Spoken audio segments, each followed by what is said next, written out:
ठीक है, उसमें लिखिए कूलेंट में atomic reactor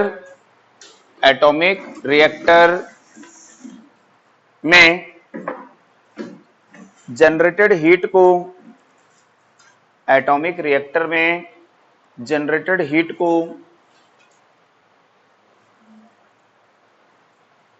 heat exchanger tank तक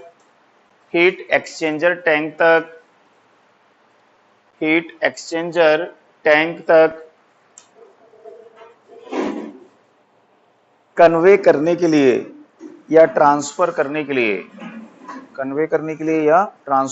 लिए कूलेंट का यूज करते हैं।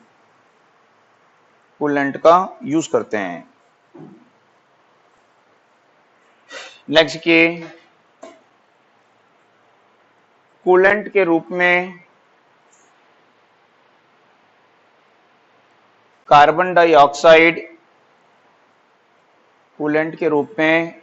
Dioxide, hydrogen, helium,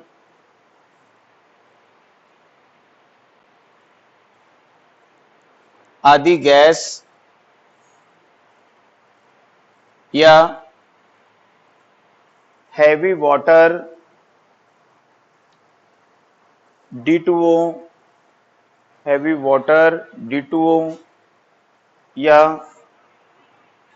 liquid sodium,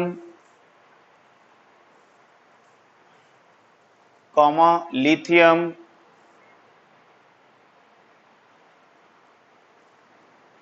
या पोटेशियम, मेटल आदि का यूज करते हैं।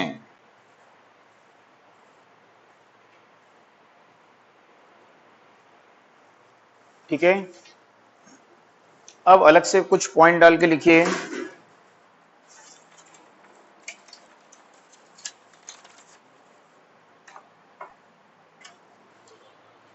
फर्स्ट लिखिए न्यूक्लियर पावर प्लांट की इनिशियल कॉस्ट सबसे हाई होती है। न्यूक्लियर पावर प्लांट की इनिशियल कॉस्ट सबसे हाई होती है।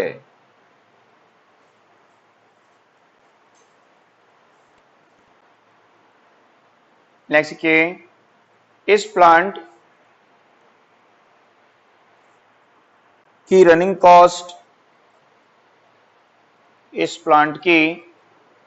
कॉस्ट हाइड्रो पावर प्लांट से ग्रेटर या higher and thermal power plant से लोअर होती है।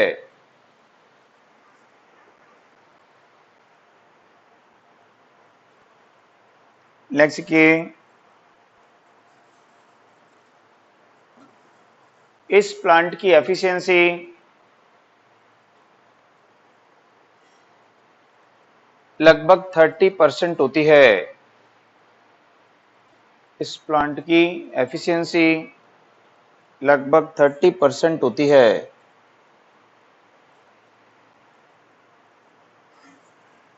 नेक्स्ट के इस प्लांट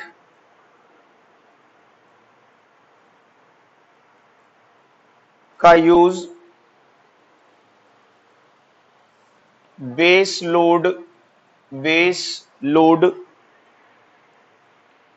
प्लांट के रूप में करते हैं।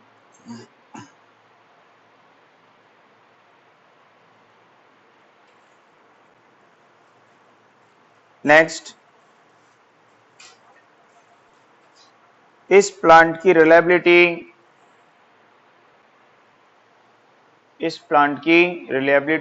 विश्वसनीयता हाई होती है।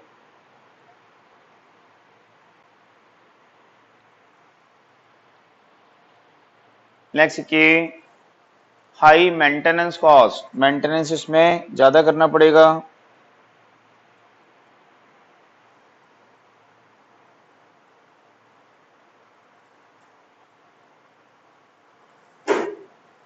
ये प्लांट लोड सेंटर से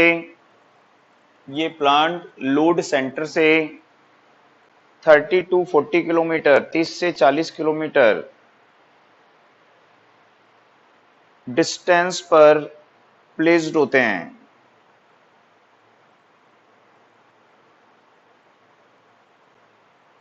थर्टी टू 40 किलोमीटर डिस्टेंस पर प्लेस्ड होते हैं, ठीक है। तो इनको लोड सेंटर के पास नहीं लगाएंगे, लोड सेंटर से थोड़ा क्या लगाएंगे, दूर में, क्योंकि रेडिएशन का खतरा होता है। लोड सेंटर मतलब क्या है, सब स्टेशन, और सब स्टेशन मतलब वहां पे पॉपुलेशन है, आबादी है ना, तो उससे क्या करेंगे, दूर में लगाएंगे। अब जब यहाँ पे एटॉमिक मटेरियल को रिएक्टर में यूज करते हैं, तो रिएक्टर में यूज करने के बाद में उसका क्या निकलेगा, वहां पे बाई प्रोडक्ट निकलेगा, फिजन बाई प्रोडक्ट, यानी कि उसका जो न्यूक्लियर वेस्ट है, कचरा है, वो निकलेगा वहां पे। तो उसको कहाँ पे डिस्पोज करते हैं, तो वहां पे शीशोर, शीशोर होता है समुद्र के किनारे में, एक डीप ट्रेंच बनाते हैं और उसके अंदर में उसको डिस्पोज करते हैं, ठीक है। तो उसमें नेक्स्ट देखिए, fission, fission by product, fission by product, fission by product को सी शोर, समुद्र के किनारे, CSEAC SEASHORE, सी शोर में डीप ट्रेंच, डीप गहरी, डीप ट्रेंच गहरी नाली, डीप ट्रेंच में डिस्पोज करते हैं, डिस्पोज DISPOSE, डिस्पोज करते हैं, यानी उसको उसमें डिस्पोज करेंगे, ठीक है। इंडिया में सबसे पहला प्लांट कहां पे लगा है, तारापुर महाराष्ट्र में, सबको पता है। तो इंडिया में तारापुर महाराष्ट्र में फर्स्ट न्यूक्लियर पावर प्लांट लगाया गया, ठीक है। एटॉमिक मटेरियल जो होते हैं दो टाइप के होते हैं, एक होता है फर्टिल, ठीक है, एक होता है फर्टिल मटेरियल और एक होता है फिसल मटेरियल। तो फर्टिल मटेरियल का मतलब क्या होता है, तो ऐसे एटॉमिक मटेरियल जिसमें हम स्लो न्यूट्रॉन के द्वारा फिजन स्टार्ट नहीं कर सकते हैं, उनको क्या बोलते हैं, फर्टिल मटेरियल, ठीक है। और फर्टिल मटेरियल को ही फिर किसमें कन्वर्ट किया जाता है, फिसल मटेरियल में। फिसल मटेरियल का मतलब क्या होता है, जिसमें हम स्लो न्यूट्रॉन के द्वारा क्या कर सकते हैं, वहां पे फिशन स्टार्ट कर सकते हैं, ठीक है। तो उसमें नोट करिए, फर्टिल में उसमें लिखिए, वह एटॉमिक मटेरियल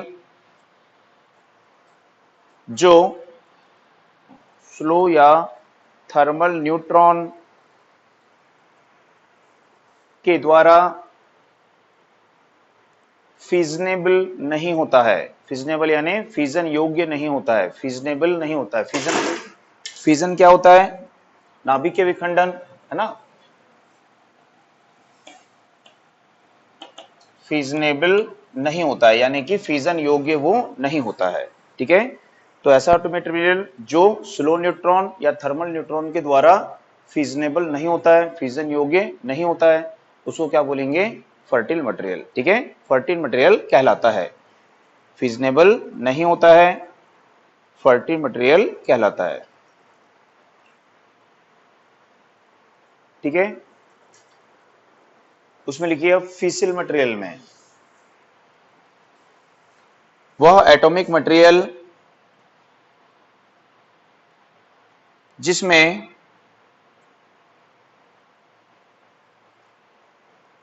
न्यूक्लियस फिजन, वह एटॉमिक मटेरियल जिसमें न्यूक्लियस फिजन स्लो या थर्मल न्यूट्रॉन द्वारा पॉसिबल होता है, स्लो या थर्मल न्यूट्रॉन द्वारा पॉसिबल होता है, उसे फिसिल मटेरियल कहते हैं, उसे फिसिल मटेरियल कहते हैं। तो यहां पे देखेंगे टाइप्स ऑफ रिएक्टर। तो इनमें से क्वेश्चन बहुत कम आता है ना, लेकिन कुछ पॉइंट्स हैं जो आपको वहां पे ध्यान देने हैं, है ना, स्पेशल पॉइंट्स कुछ होते हैं इसमें। तो एक होता है boiling water reactor, boiling water reactor. तो जैसे कि इसका नाम है, इसमें किसका यूज करेंगे, बॉइलिंग वाटर का यूज करेंगे। तो ये बॉइलिंग वाटर रिएक्टर, इसमें जो फ्यूल यूज करेंगे, ठीक है। अब फ्यूल जो है, एक होता है एनरिच्ड इन यूरेनियम,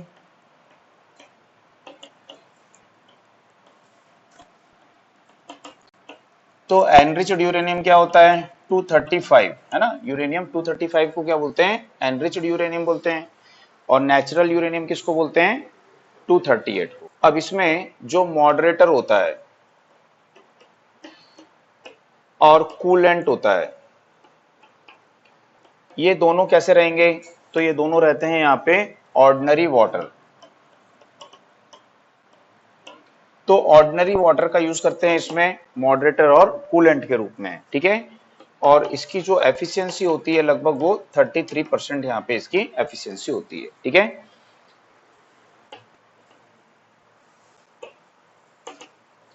तो प्रेशराइज्ड वाटर रिएक्टर जो होता है,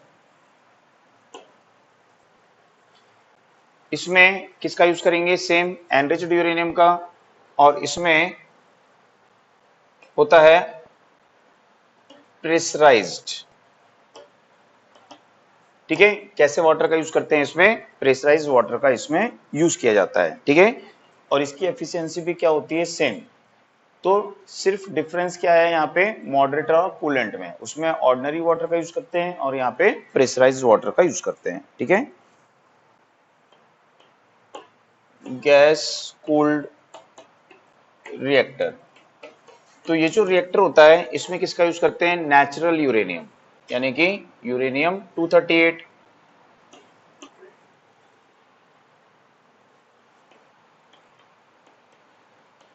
तो नेचुरल यूरेनियम का इसमें यूज करते हैं। अब जैसा कि इसका नाम है गैस कूल्ड, तो इसमें कूलेंट के रूप में किसका यूज करेंगे, गैस का। तो वो कौन सी गैस होती है, कार्बन डाइऑक्साइड, ठीक है। और मॉडरेटर के लिए इसमें यूज करते हैं ग्रेफाइट का, ठीक है। कार्बन डाइऑक्साइड यूज कर सकते हैं या फिर हीलियम यूज कर सकते हैं।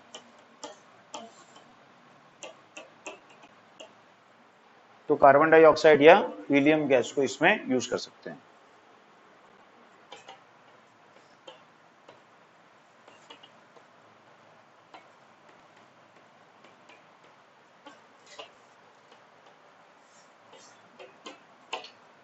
तो heavy water cooled and moderate, ठीक है, इसको यूज बोलते हैं, इसको बोलते हैं कैन डू रिएक्टर। तो ये इंपॉर्टेंट होता है, कैन डू, ठीक है। तो कैन डू का मतलब क्या होता है, कैनेडियन, ठीक है, ड्यूरेटियम और क्या होता है, यूरेनियम। तो इसको बोलते हैं यहाँ पे कैन डू रिएक्टर, इसको बोलते हैं, ठीक है।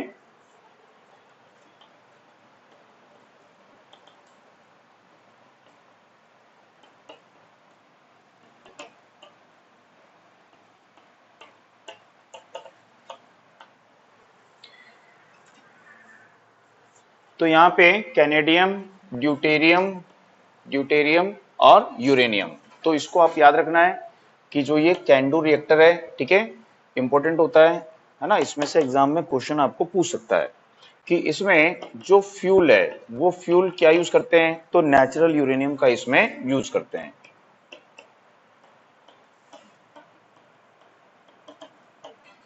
ठीक है, दूसरा इसमें जो कूलेंट है एंड मॉडरेटर है,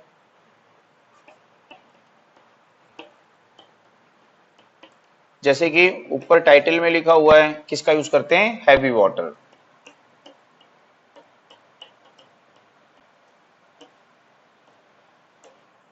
का इसमें यूज करेंगे, ठीक है।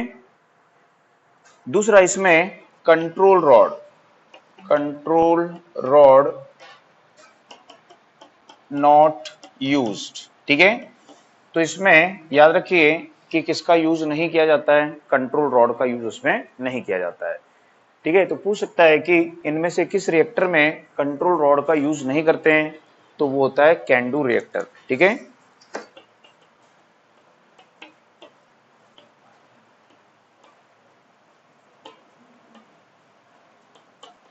तो फास्ट ब्रीडर रिएक्टर जो है इसमें किसका यूज करेंगे, तो इसमें अपन यूज करते हैं एनरिच्ड यूरेनियम। किसका यूज करते हैं यहाँ पे, एनरिच्ड यूरेनियम या फिर प्लूटोनियम का यूज करते हैं।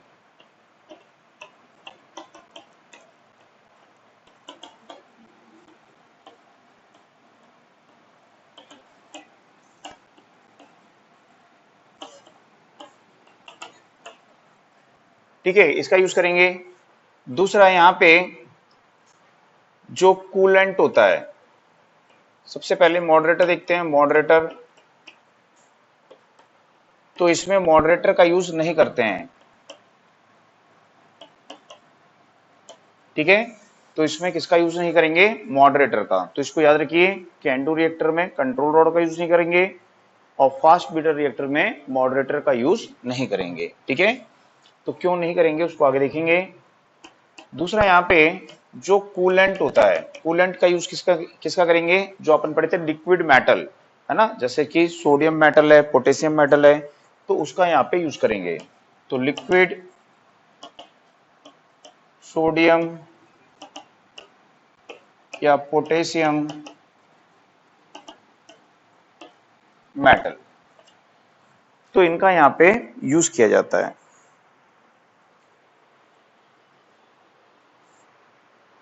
तो ये लास्ट के दोनों रिएक्टर थोड़े से क्या हैं, इंपॉर्टेंट है। ठीक है, तो यहां पे आपको पूछेगा कि किस रिएक्टर का यूज यूरेनियम के एनरिचमेंट के लिए करते हैं। ठीक है, किस रिएक्टर का यूज क्या करेंगे अपन, यूरेनियम के एनरिचमेंट के लिए करेंगे, तो वो कौन सा होता है, यहाँ पे फास्ट ब्रीडर रिएक्टर होता है। तो इसमें क्या करते हैं, यहाँ पे अपना ये फ्यूल रॉड है, तो ये अपना क्या है, यहाँ पे फ्यूल रॉड है। तो ये जो फ्यूल रॉड है ये क्या है, यूरेनियम 235 है, यानी कि एनरिच्ड यूरेनियम है। अब इसके ऊपर में क्या करेंगे, इसको कवर कर देंगे चारों तरफ से। तो किससे करेंगे, तो ब्लैंकेट ऑफ क्या होगा यहाँ पे, जो अपना नेचुरल यूरेनियम है।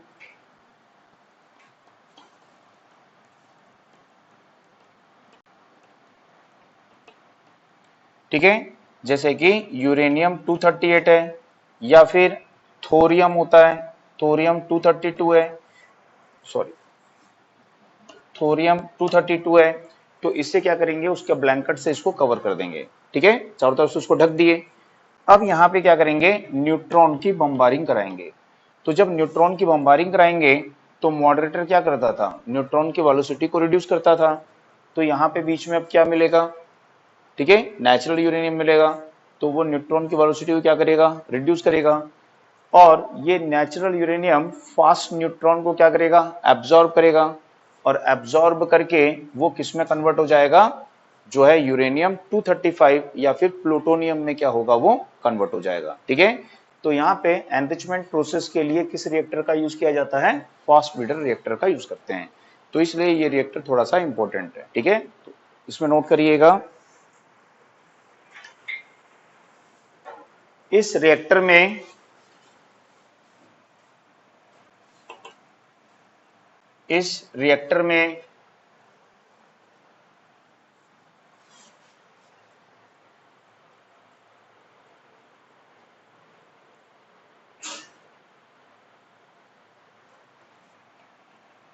फीसिल फीसिल इस रिएक्टर में fissile fuel rod fuel rod fissile fuel rod, bracket में लिख लीजिए यूरेनियम 235। फीसिल किसको बोलते हैं, जिसमें फीसन करने योग्य, जिसमें स्लो न्यूट्रॉन के द्वारा क्या हो सकता है, फीसन हो सकता है ना, उसको क्या बोलते हैं, अभी लिखे थे ना, फीसिल। तो इसमें फीसिल फ्यूल रॉड यूरेनियम 235 को fertile fertile material fertile material ये लिखिए, fertile material natural uranium, uranium 238, natural uranium, uranium 238 या थोरियम 232 या थोरियम 232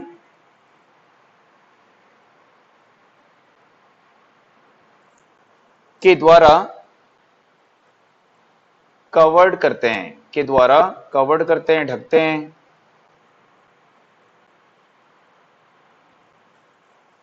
न्यूट्रॉन की बम्बारिंग कराने पर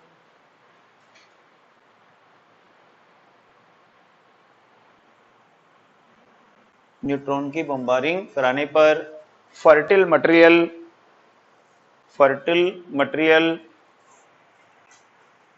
न्यूट्रॉन को एब्जॉर्ब करके, न्यूट्रॉन को एब्जॉर्ब करके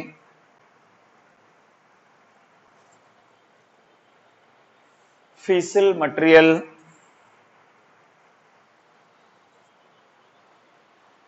यूरेनियम 235 या प्लूटोनियम 239 में कन्वर्ट होता है। तो थोरियम क्या बन जाएगा, प्लूटोनियम, और यूरेनियम 238 क्या बन जाएगा वहां पे, यूरेनियम 235। ठीक है, तो ये आपको याद रखना है। यहाँ पे ये दोनों रिएक्टर थोड़े से इंपॉर्टेंट है ना।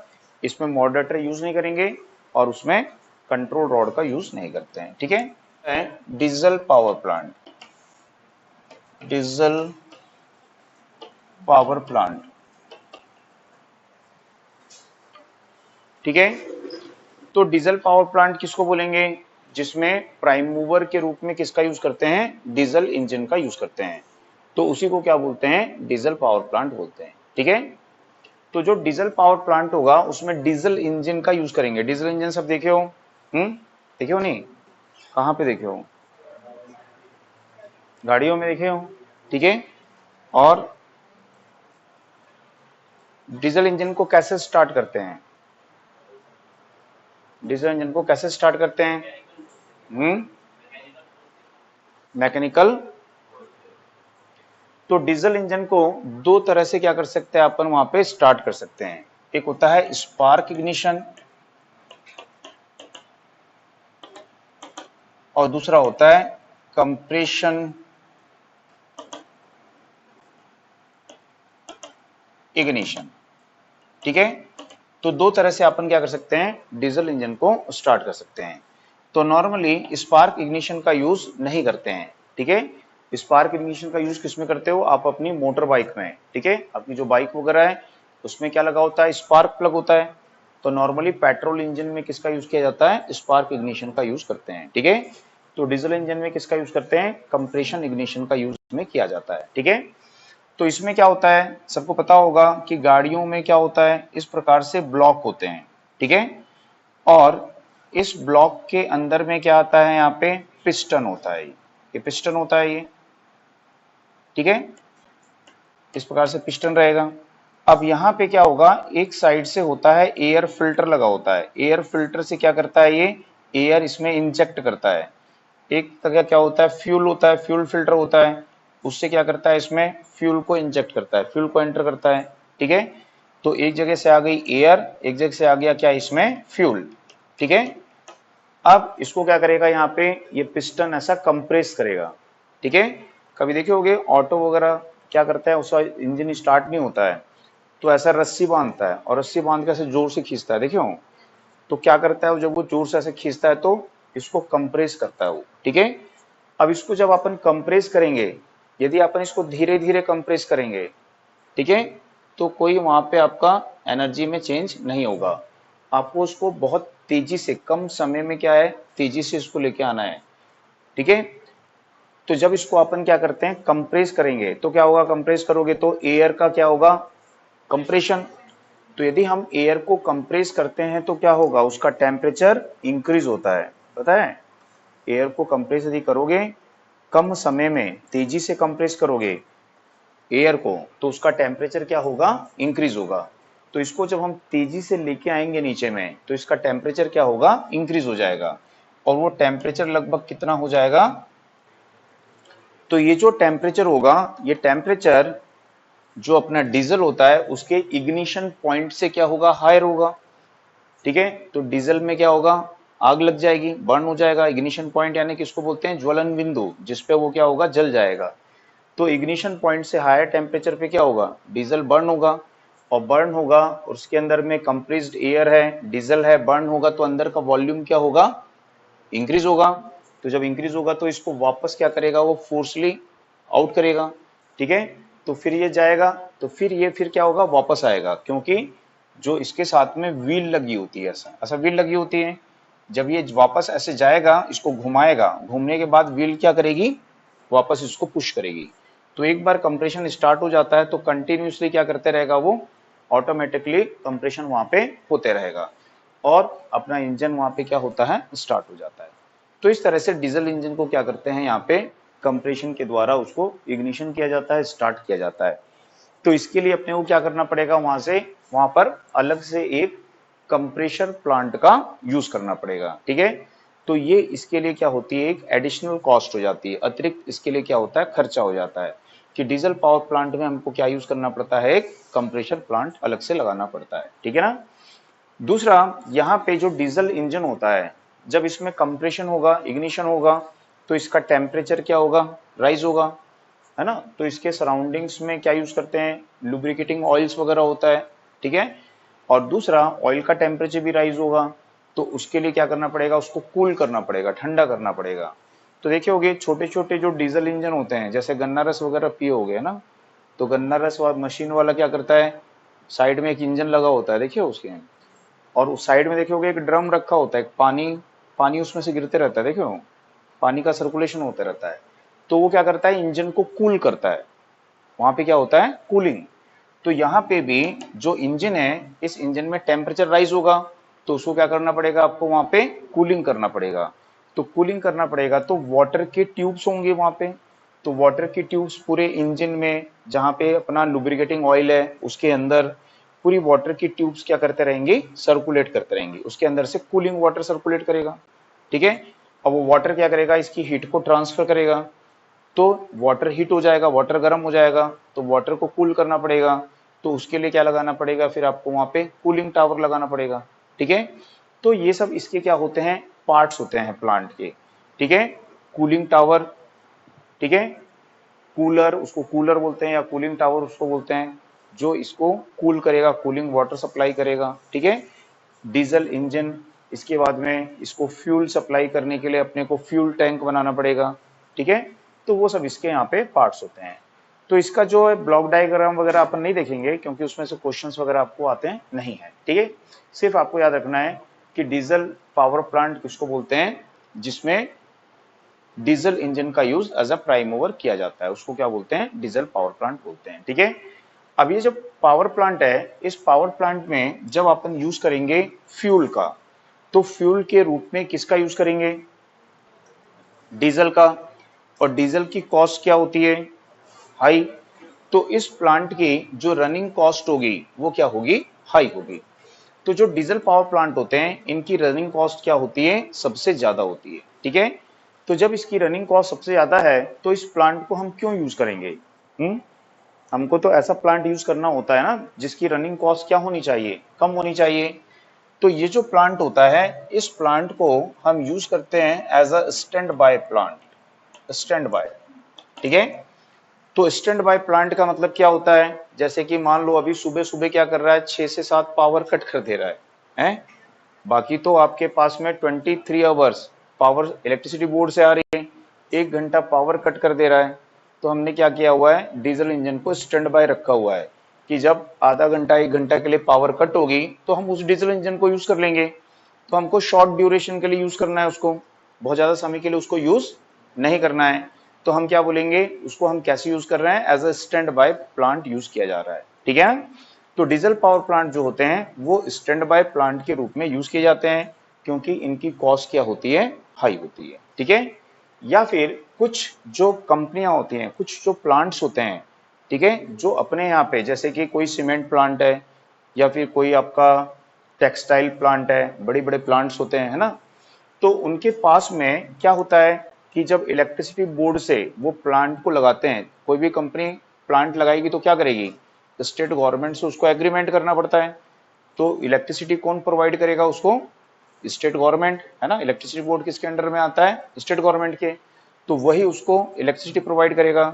तो उसके साथ भी एग्रीमेंट करना पड़ता है कि भाई हमारी जो इलेक्ट्रिसिटी की डिमांड है वो कितनी है, 100 किलोवाट है। आपने एग्रीमेंट किया तो आपके यहाँ पे प्लांट में क्या होगा, एक मीटर लगेगा, उसको क्या बोलोगे, मैक्सिमम डिमांड मीटर। तो ये मैक्सिमम डिमांड मीटर आपके यहाँ पे लगा हुआ है, ठीक है। तो आपको कितना परमिशन है, मैक्सिमम 100 किलोवाट लोड, किसी भी इंस्टेंट पर, किसी भी क्षण, इससे ज्यादा लोड आपके प्लांट में नहीं होगा, इससे ज्यादा आप एनर्जी यूज नहीं कर पाओगे। यदि किसी भी क्षण इससे ज्यादा यूज कर लिए, मान लीजिए आपने 110 किलोवाट यूज कर लिया, तो 10 किलोवाट आपने एक्सेस यूज किया, तो आपको क्या लग जाएगी, वहां पे पेनल्टी लग जाएगी। बात समझ में आई। तो कंपनियां जब लगाती हैं प्लांट और उसने एग्रीमेंट किया हुआ 100 किलोवाट, ठीक है। अब टाइम टू टाइम कंपनी में क्या होता है, मॉडिफिकेशन होता है, नई मशीनें आती हैं, है ना, और उसकी डिमांड क्या होती है, फिर वहां पे इंक्रीज हो जाती है। तो जब डिमांड इंक्रीज होगी तो अब क्या करेगा वो, अब उसको 24 घंटे ये एक्सेस 10 किलोवाट नहीं चाहिए, इसको कुछ समय के लिए ये 10 किलोवाट की रिक्वायरमेंट होती है। मान लीजिए 24 घंटे में इसको 4 घंटे क्या चाहिए, सरप्लस 10 किलोवाट चाहिए वहां पे। तो इसके लिए क्या किया उसने, अपने यहाँ पे एक डीजल पावर प्लांट लगा लिया, ठीक है। कि जब उसको पता है कि मेरे यहाँ लोड मशीनें स्टार्ट होने वाली हैं, मेरी लोड की डिमांड क्या होने वाली है, इंक्रीज होने वाली है, तो उस समय वो क्या करेगा, इस डीजल पावर प्लांट को स्टार्ट करेगा, जो इलेक्ट्रिसिटी बोर्ड की सप्लाई आई है उसके साथ क्या करेगा, सिंक्रोनाइज करेगा। सिंक्रोनाइज करने के बाद में, ठीक है, इलेक्ट्रिसिटी बोर्ड से वो यूज करेगा 90 किलोवाट और अपने पावर प्लांट से यूज करेगा वो 20 किलोवाट। बात समझ में आ रही है ना। तो इससे क्या समझ में आया, तो इससे समझ में आया कि ये जो लोड है ये इस प्लांट के लिए क्या है, पीक लोड है। पीक लोड है, उसको हमेशा उस लोड को यूज नहीं करना है, शॉर्ट ड्यूरेशन के लिए 4-5 घंटे के लिए लोड की डिमांड उसकी बढ़ जाती है, ठीक है। तो वो लोड क्या हो गया, उसके लिए पीक लोड हो गया। तो यहाँ पे डीजल पावर प्लांट को दो प्रकार से यूज करते हैं, एक तो स्टैंड बाय प्लांट और दूसरा हम इसको पीक लोड प्लांट के रूप में भी यूज कर सकते हैं, ठीक है। अब दोनों ही ऑप्शन दिया हुआ है तो सबसे पहले किसको टिक करना है, स्टैंड बाय को यूज करना है, क्योंकि पीक लोड प्लांट के लिए हमारे पास और दूसरे ऑप्शंस होते हैं, ठीक है। ऐसे प्लांट को यूज करते हैं पीक लोड प्लांट के लिए जिसके जनरेशन की कॉस्ट क्या होती है, लो, ठीक है, और जो एफिशिएंट प्लांट होता है उसको यूज करेंगे। तो यहाँ पे इसके जनरेशन की कॉस्ट क्या होती है, हाई होती है, ठीक है। तो पीक लोड के लिए सबसे सुटेबल जो प्लांट होता है, जैसे कि गैस पावर प्लांट है, उसका यूज करते हैं। फिर पंप स्टोरेज आपको लिखवाया था, पंप स्टोरेज का यूज कर सकते हैं, या फिर डीजल का। तो ये 3 प्लांट होते हैं जिनका यूज करते हैं पीक लोड प्लांट के लिए। आई बात समझ में। तो डीजल पावर प्लांट की जो अपनी रनिंग कॉस्ट है, रनिंग कॉस्ट क्या होगी इसकी, हाई, सबसे ज्यादा होगी। स्टैंड बाय या पीक लोड प्लांट के रूप में इसका यूज किया जाता है, ठीक है। इसकी जो इनिशियल कॉस्ट होती है वो कैसी होती है, लो। इस प्लांट को लगाने के लिए हमको बहुत ज्यादा स्पेस, बहुत ज्यादा एरिया की जरूरत वहां पे नहीं है ना। और इसमें बहुत ज्यादा एसेसरीज भी नहीं है, जैसे कि आपको यदि थर्मल पावर प्लांट या यदि न्यूक्लियर पावर प्लांट लगाना है तो उसमें आपको बहुत सारी चीजें लगानी पड़ेंगी, है ना। लेकिन यहाँ पे अपने एरिया क्या है, कम है। जैसे ये अपना रूम है, इस रूम में भी क्या कर सकते हो आप, एक डीजल पावर प्लांट लगा सकते हो इतने बड़े रूम में भी, ठीक है। तो इस प्रकार से हम इस प्लांट को यहाँ पे लगा सकते हैं। तो इनिशियल कॉस्ट क्या रहेगी इसकी, लो, ठीक है। मेंटेनेंस क्या रहेगा इसमें, ज्यादा। डीजल में मेंटेनेंस क्या रहता है, ज्यादा रहता है, ठीक है। दूसरा, ये लार्ज अमाउंट्स में पावर को जनरेट नहीं कर सकते हैं। ये अधिकतम कितनी पावर जनरेट कर सकते हैं, तो इनकी जो रेटिंग होती है 25 kVA से 5 MVA, या बोल सकते हो 5000 केवीए, इतनी होती है, ठीक है, और एट 0.8 लैगिंग पावर फैक्टर, ठीक है। तो इससे हायर रेटिंग के लिए इनको डिजाइन किया नहीं जाता है। कारण क्या होता है? क्योंकि डीजल इंजन की रेटिंग ही ज्यादा नहीं होती है। डीजल इंजन जो है अधिकतम वो 4000 किलोवाट के हैं, ठीक है। तो जब डीजल इंजन ही आपके पास में 4000 किलोवाट के हैं तो अल्टरनेटर आप ज्यादा रेटिंग का नहीं लगा सकते हो। तो अल्टरनेटर की रेटिंग कितनी होगी आपकी वहां पे? 25 केवीए से 5000 केवीए। तो 5000 केवीए यदि है और इसको आप क्या करते हो 0.8 लैगिंग से मल्टीप्लाई करते हो तो कितना हो जाएगा? ये 4000 किलोवाट हो जाएगा, है कि नहीं? तो यदि पूछेगा कि डीजल पावर प्लांट की जो ओवरलोड कैपेसिटी है वो कैसी होती है, तो लिमिटेड ओवरलोड कैपेसिटी है ना, ज्यादा इसकी ओवरलोड कैपेसिटी वहां पे नहीं होती है। इसमें जो अल्टरनेटर यूज करते हैं उस अल्टरनेटर की स्पीड कितनी होती है? तो उसकी स्पीड 214 आरपीएम से 1000 आरपीएम के लगभग उसकी क्या होती है? स्पीड। वोल्टेज रेटिंग भी क्या होती है इसकी? कम, ठीक है। हायर वोल्टेज के लिए इसको यूज किया नहीं जाता है, ठीक है। तो इस तरह से कुछ पॉइंट्स हैं, इन पॉइंट्स को यहाँ पे लिखते हैं, ठीक है ना। तो इसमें नोट करिएगा, वह पावर प्लांट वह पावर प्लांट जिसमें प्राइम मूवर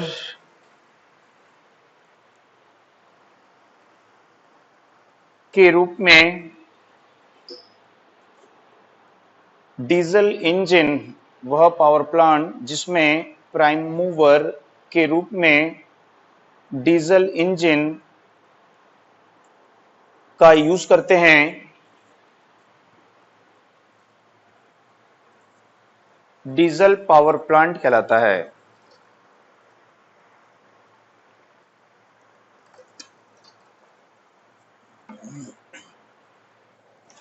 फर्स्ट लिखिए, इसकी इनिशियल कॉस्ट लो होती है, इसकी इनिशियल कॉस्ट लो होती है।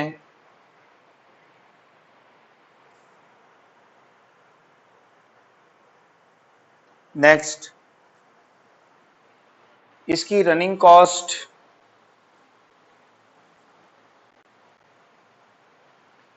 या पर यूनिट जनरेशन कॉस्ट, इसकी रनिंग कॉस्ट या पर यूनिट जनरेशन कॉस्ट सबसे ज्यादा होती है, वेरी हाई होती है, सबसे ज्यादा होती है, ठीक है। क्योंकि इसमें फ्यूल के रूप में डीजल का यूज करते हैं, क्योंकि इसमें फ्यूल के रूप में डीजल का यूज करते हैं, तो डीजल की कॉस्ट हाई है, तो इसकी कॉस्ट भी क्या होती है? हाई होती है।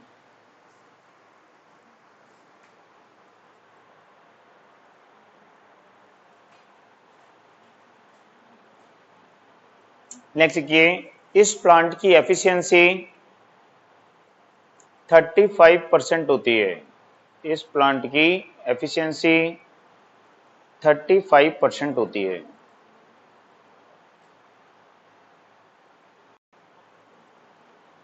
ठीक है। अब इसको स्टार्ट करके सिंक्रोनाइज करने में ज्यादा समय नहीं लगता है, जितना किसमें लगता है हाइड्रो पावर प्लांट में उतना ही इसमें भी लगता है, ठीक है। तो नेक्स्ट देखिए, इस प्लांट को स्टार्ट करके सिंक्रोनाइज करने में 5 to 10 मिनट लगते हैं, इस प्लांट को स्टार्ट करके सिंक्रोनाइज करने में 5 to 10 मिनट लगते हैं।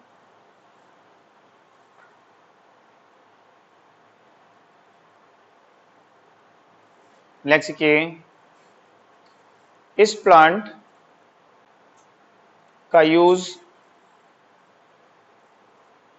स्टैंड बाय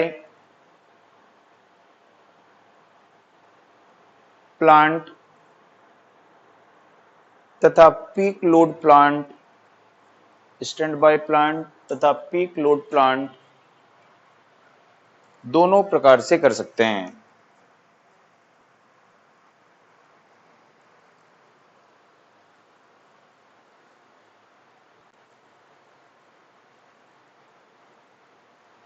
नेक्स्ट की लो रिलायबिलिटी, इसकी रिलायबिलिटी क्या होती है? लो, लो रिलायबिलिटी।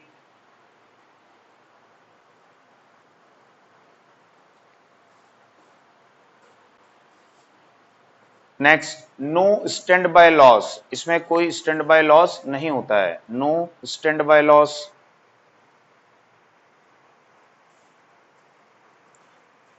ठीक है।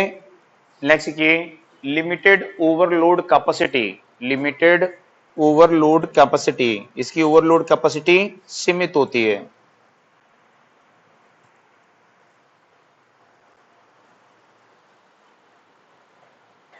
डीजल इंजन इसकी ओवरलोड कैपेसिटी को लिमिट करता है, डीजल इंजन इसकी ओवरलोड कैपेसिटी को लिमिट करता है।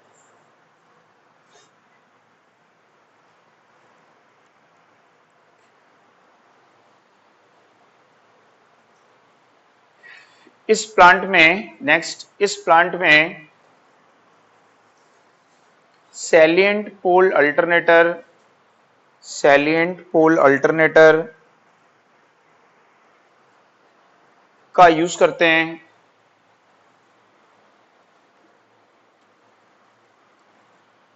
सैलिएंट पोल अल्टरनेटर का यूज करते हैं। इसकी स्पीड 214 आरपीएम, 214 आरपीएम से 1000 आरपीएम, 1000 आरपीएम तक होती है।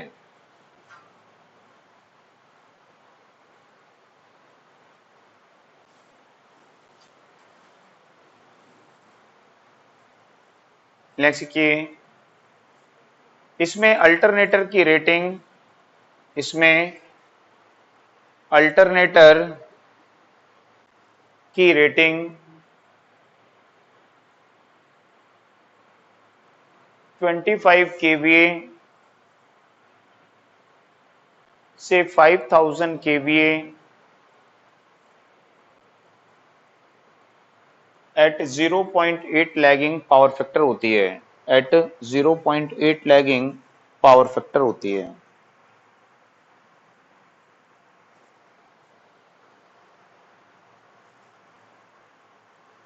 अल्टरनेटर की वोल्टेज रेटिंग, अल्टरनेटर की वोल्टेज रेटिंग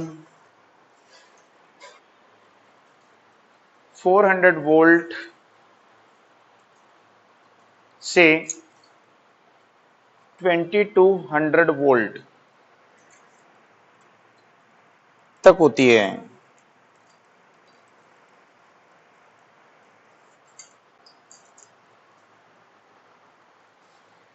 इस प्लांट को स्टार्ट करने के लिए, इस प्लांट को स्टार्ट करने के लिए कंप्रेशन इग्निशन का यूज करते हैं। इसके लिए सेपरेटली, अलग से, इसके लिए सेपरेटली, अलग से कंप्रेशर प्लांट लगाना पड़ता है, कंप्रेशर प्लांट लगाना पड़ता है। इसके बाद में देखेंगे गैस पावर प्लांट।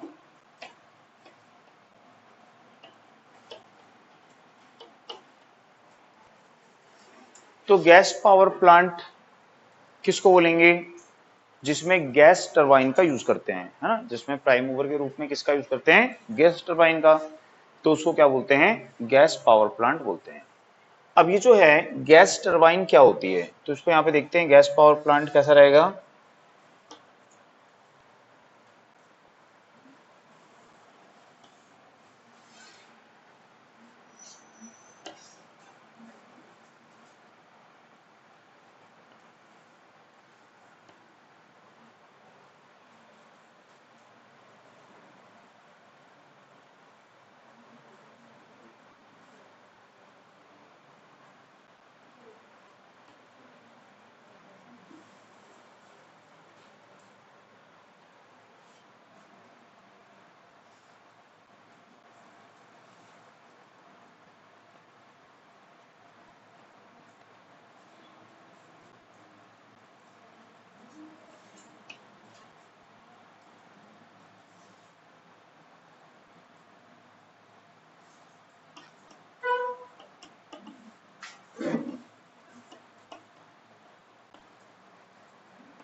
तो अब इसमें देखते हैं यहाँ पे कि जो गैस पावर प्लांट है किसको बोलते हैं, जिसमें ये अल्टरनेटर है, इसके प्राइम मूवर के रूप में किसका यूज करेंगे, गैस टरबाइन। तो गैस टरबाइन का जो फंक्शन होता है, इसका जो ऑपरेशन होता है वो सेम स्टीम टरबाइन के समान होता है। स्टीम टरबाइन में अपन क्या करते हैं, हाई टेम्परेचर की जो ड्राई एयर होती है, एयर को क्या कर देते हैं ड्राई, स्टीम को क्या कर देते हैं ड्राई कर देते हैं, ठीक है, उसका यूज करते हैं। तो वैसे ही यहाँ पे भी सेम क्या करेंगे, high temperature and high pressure की एयर का यूज यहाँ पे करते हैं। तो सेम जो स्टीम टरबाइन होती है वैसा ही फंक्शन किसका होता है, गैस टरबाइन का होता है, ठीक है। अब ये जो प्लांट होता है, इस प्लांट में एक यहाँ पे है एयर कंप्रेशर। तो कैसा है ये, रोटरी टाइप एयर कंप्रेशर है। ये गैस टरबाइन है, अल्टरनेटर है और स्टार्टिंग मोटर है। तीनों एक कॉमन शाफ्ट पर क्या होते हैं, मैकेनिकली कपल्ड होते हैं, ठीक है। तो ये जो प्लांट होता है, इस प्लांट को स्टार्ट करने के लिए किसका यूज करना पड़ता है, आपको स्टार्टिंग मोटर का यूज करना पड़ता है। तो ये सभी एक ही कॉमन शाफ्ट पे मैकेनिकली कपल्ड हैं। अब प्लांट को स्टार्ट कैसे करेंगे, तो प्लांट को स्टार्ट करने के लिए सबसे पहले इस स्टार्टिंग मोटर को क्या करेंगे, एक्सटर्नल सप्लाई देंगे। तो जब इसको हम यहाँ पे एक्सटर्नल सप्लाई देंगे तो ये मोटर क्या होगी, स्टार्ट होगी और इस पूरे शाफ्ट को वो मोटर रोटेट करेगी। तो जब पूरे शाफ्ट को वो मोटर रोटेट करती है तो उस समय किसको रोटेट कर रही है, वो एयर कंप्रेशर को। तो एयर कंप्रेशर क्या करेगा, एटमॉस्फेरिक एयर को शक करेगा, ठीक है। तो जब वो एटमॉस्फेरिक एयर को शक करेगा तो उस एयर में क्या होते हैं, डस्ट पार्टिकल वगैरह होते हैं। तो उस एयर को क्या करेगा, फिल्टर करेगा, कौन, एयर फिल्टर। अब इस कंप्रेस्ड एयर को यहां से कहां पे देगा, वो एक चैम्बर है ये, इसको क्या बोलते हैं, कंबस्शन चैम्बर, ठीक है। तो ये जो कंबस्शन चैम्बर है उसमें क्या आएगी, कंप्रेस्ड एयर। तो प्रेशर क्या होगा उसका, एयर को कंप्रेस्ड करते हैं तो प्रेशर क्या हो जाता है उसमें, है ना, कंप्रेशर देखिए होगे नहीं, हवा भरवाने जाते हो ना गाड़ी में, तो उसके पास एक टैंक होता है, उससे हवा भरता है, तो उस टैंक में क्या होती है, कंप्रेस्ड एयर, है कि नहीं। तो यहाँ पे हाई प्रेशर की एयर इस कंबस्शन चैम्बर में आएगी। तो ये जो प्लांट होता है, इस प्लांट में क्या करेंगे, कंबस्शन चैम्बर में जो हाई प्रेशर की कंप्रेस्ड एयर आई है उस एयर को बर्न करेंगे, उसको जलाएंगे, ठीक है। तो कैसे उसको बर्न करेंगे, तो उसके लिए क्या चाहिए आपको, फ्यूल। तो ये जो फ्यूल होता है वो क्या होती है, यहाँ पे जो नेचुरल गैस बोलते हो, जिसको क्या बोलते हैं अपन, लिक्विड पेट्रोलियम गैस, ठीक है, जिसमें हाई परसेंटेज ऑफ क्या होता है, मीथेन होती है। मीथेन का परसेंटेज क्या होता है उसमें, हाई। उसकी कैलोरीफिक वैल्यू क्या होती है, हाई। तो यहाँ पे याद रखना है, फ्यूल के रूप में किसका यूज करते हैं, एलपीजी, लिक्विड पेट्रोलियम गैस जिसको बोलते हो, नेचुरल गैस, मीथेन गैस, उसका यूज यहाँ पे किया जाता है, ठीक है। इस फ्यूल को हम क्या करेंगे, जलाएंगे, है ना। इसकी इग्निशन वैल्यू क्या होती है, लो, बहुत जल्दी आग पकड़ता है ये। और कैलोरीफिक वैल्यू क्या है, हाई। तो लार्ज अमाउंट में क्या करेगा, हीट प्रोड्यूस करेगा और उसके द्वारा जो कंप्रेस्ड एयर है उसको क्या करेंगे, बर्न करेंगे। उसका टेम्परेचर क्या होगा, इंक्रीज। उसका वॉल्यूम क्या होगा, बढ़ेगा।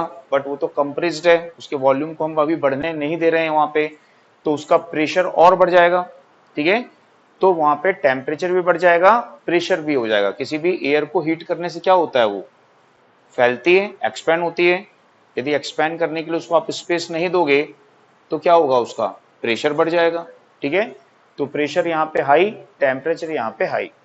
तो उस हाई टेम्परेचर और प्रेशर की एयर को नोजल से टरबाइन के इनलेट के द्वारा टरबाइन में क्या करोगे, आप एंटर करोगे। तो जब नोजल से, ठीक है, हाई प्रेशर और टेम्परेचर की एयर टरबाइन में एंटर करेगी तो टरबाइन की ब्लेड पर क्या होगी, वो एक्सपेंड होगी हाई वेलोसिटी से। तो उस समय उसका इनिशियल और उसका जो फाइनल टेम्परेचर होता है, उस टेम्परेचर का डिफरेंस किसमें कन्वर्ट हो जाता है, मैकेनिकल एनर्जी में, ठीक है। तो मैकेनिकल एनर्जी जनरेट होगी, अल्टरनेटर को ड्राइव करेगी, ठीक है। अब एक बार जब अल्टरनेटर ड्राइव होना स्टार्ट हो जाएगा, फिर वो क्या करेगा, इलेक्ट्रिक पावर का जनरेशन करेगा। अपनी जब गैस टरबाइन रोटेट करेगी तो इसका आउटपुट क्या मिलेगा आपको, मैकेनिकल पावर मिल रही है कि नहीं। वो मैकेनिकल पावर किसको मिलेगी, अल्टरनेटर को। और वही मैकेनिकल पावर इस शाफ्ट के थ्रू इसको भी मिलेगी, सभी कॉमन शाफ्ट पे हैं। तो जब ये टरबाइन अल्टरनेटर को ड्राइव करेगी तो इसको भी ड्राइव करेगी, ठीक है। तो सप्लाई को इसकी क्या कर देंगे हम यहाँ पे ऑफ कर देंगे। तो जब टरबाइन एक बार स्टार्ट हो जाती है तो वो अल्टरनेटर को भी ड्राइव करती है और वो इसको कंप्रेसर को भी ड्राइव करती है। तो इसके कारण यहाँ पे इसकी प्लांट की जो एफिशिएंसी है वो क्या हो जाती है, कम। तो इसकी जो एफिशिएंसी है वो लगभग कितनी होती है, 30 to 60% होती है।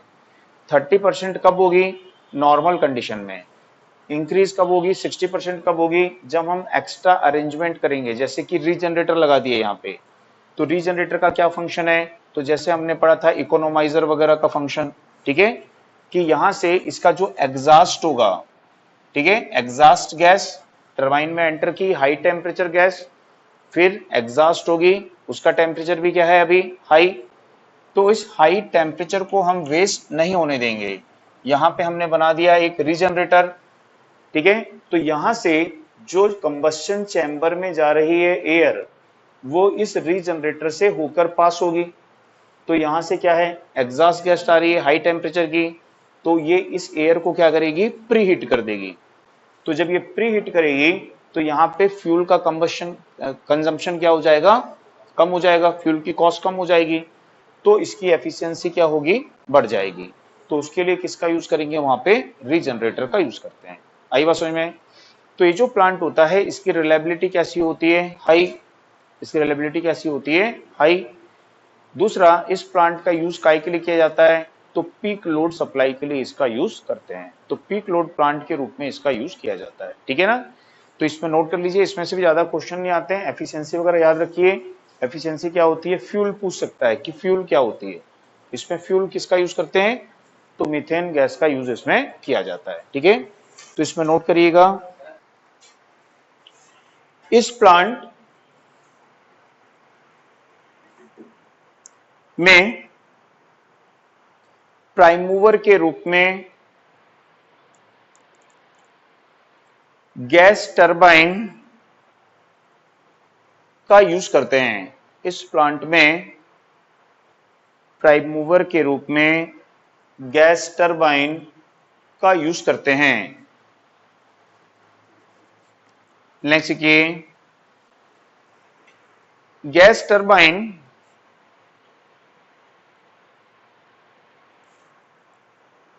का ऑपरेटिंग प्रिंसिपल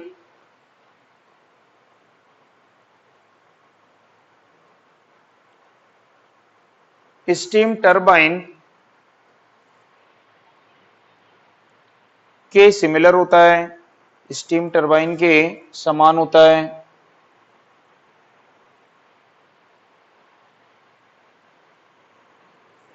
इसमें high temperature and high pressure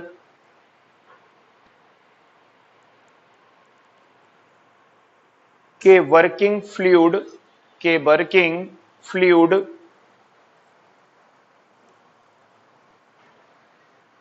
को टरबाइन के नोजल से एंटर करते हैं।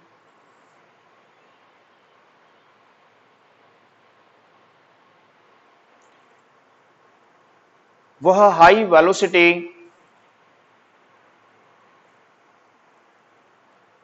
से टरबाइन की ब्लेड पर एक्सपांड होता है, फैलता है। वह हाई वेलोसिटी से टरबाइन की ब्लेड पर एक्सपांड होता है, फैलता है। इससे टरबाइन रोटेट करती है, इससे टरबाइन रोटेट होती है,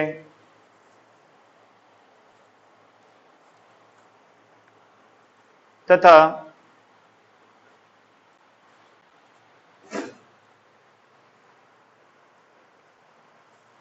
हीट एनर्जी को मैकेनिकल एनर्जी में कन्वर्ट करती है। हीट एनर्जी को मैकेनिकल एनर्जी में कन्वर्ट करती है।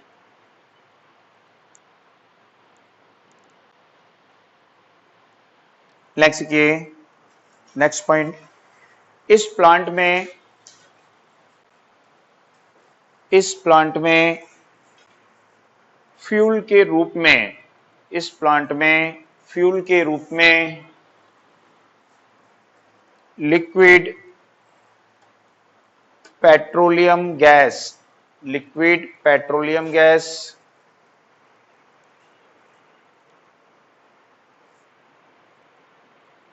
या मीथेन गैस, मीथेन गैस का यूज करते हैं।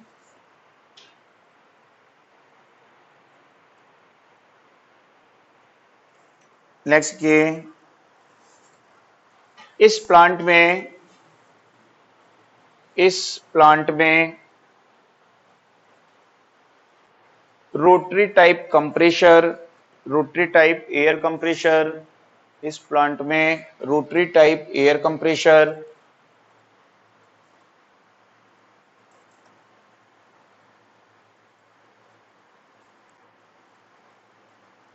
Rotary type air compressor, gas turbine, gas turbine, alternator, gas turbine, alternator तथा स्टार्टिंग मोटर, तथा स्टार्टिंग मोटर कॉमन शाफ्ट पर मैकेनिकली कपल्ड होते हैं, कॉमन शाफ्ट पर मैकेनिकली कपल्ड होते हैं।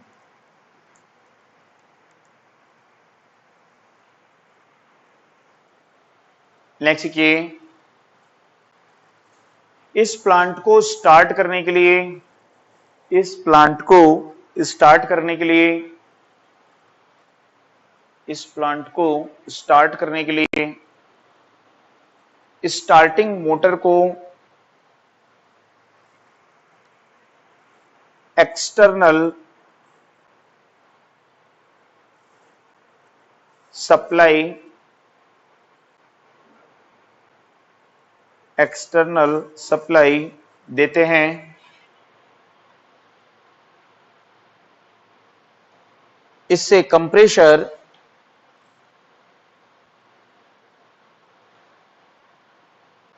एटमॉस्फेरिक एयर को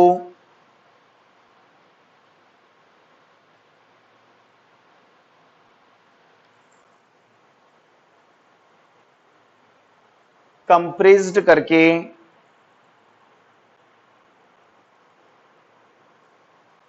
एटमॉस्फेरिक एयर को कंप्रेस्ड करके कंबशन चैम्बर में फीड करता है।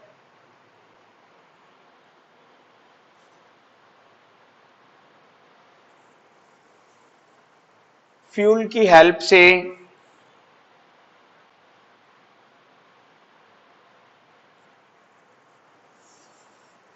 कंप्रेस्ड एयर के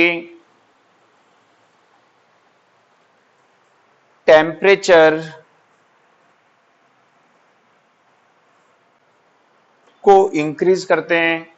फ्यूल की हेल्प से कंप्रेस्ड एयर के टेम्परेचर को इंक्रीज करते हैं। इस हाई टेम्परेचर एंड प्रेशर, इस हाई टेम्परेचर एंड प्रेशर की गैस का यूज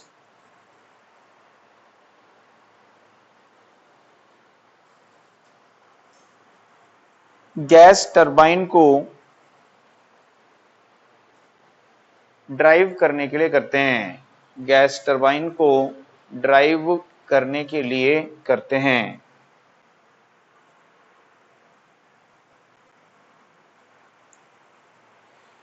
पैराग्राफ चेंज करके नेक्स्ट पॉइंट लिखिए। टरबाइन में एंटर करने वाली गैस, टरबाइन में एंटर करने वाली गैस का टेम्परेचर,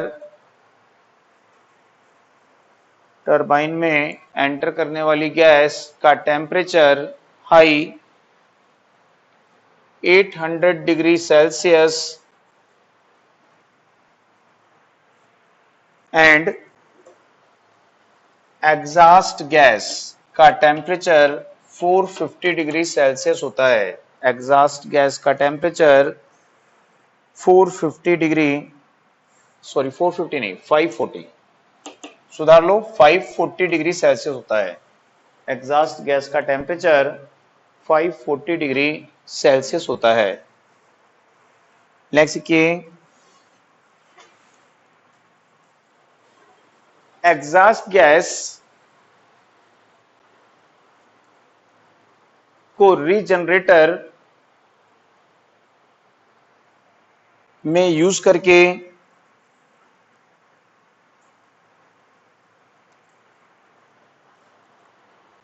कंप्रेस्ड एयर को प्री हीट करते हैं। कंप्रेस्ड एयर को प्री हीट करते हैं। इससे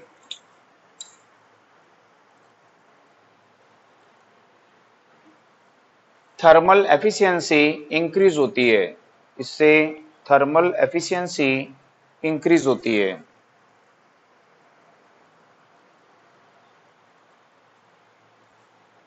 नेक्स्ट देखिए, नेक्स्ट पॉइंट, इस प्लांट की एफिशिएंसी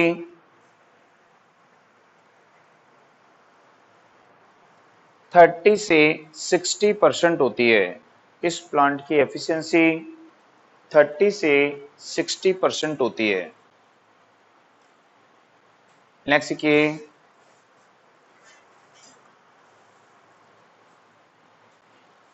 यह एक रिलायबल प्लांट है। यह एक रिलायबल प्लांट है।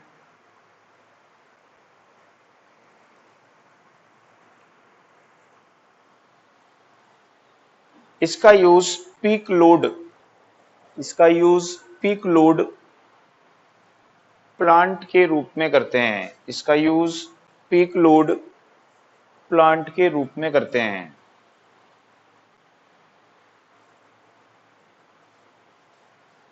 नेक्स्ट के, इस प्लांट को स्टार्ट करने में, इस प्लांट को स्टार्ट करने में 10 to 15 मिनट, 10 से 15 मिनट का समय लगता है।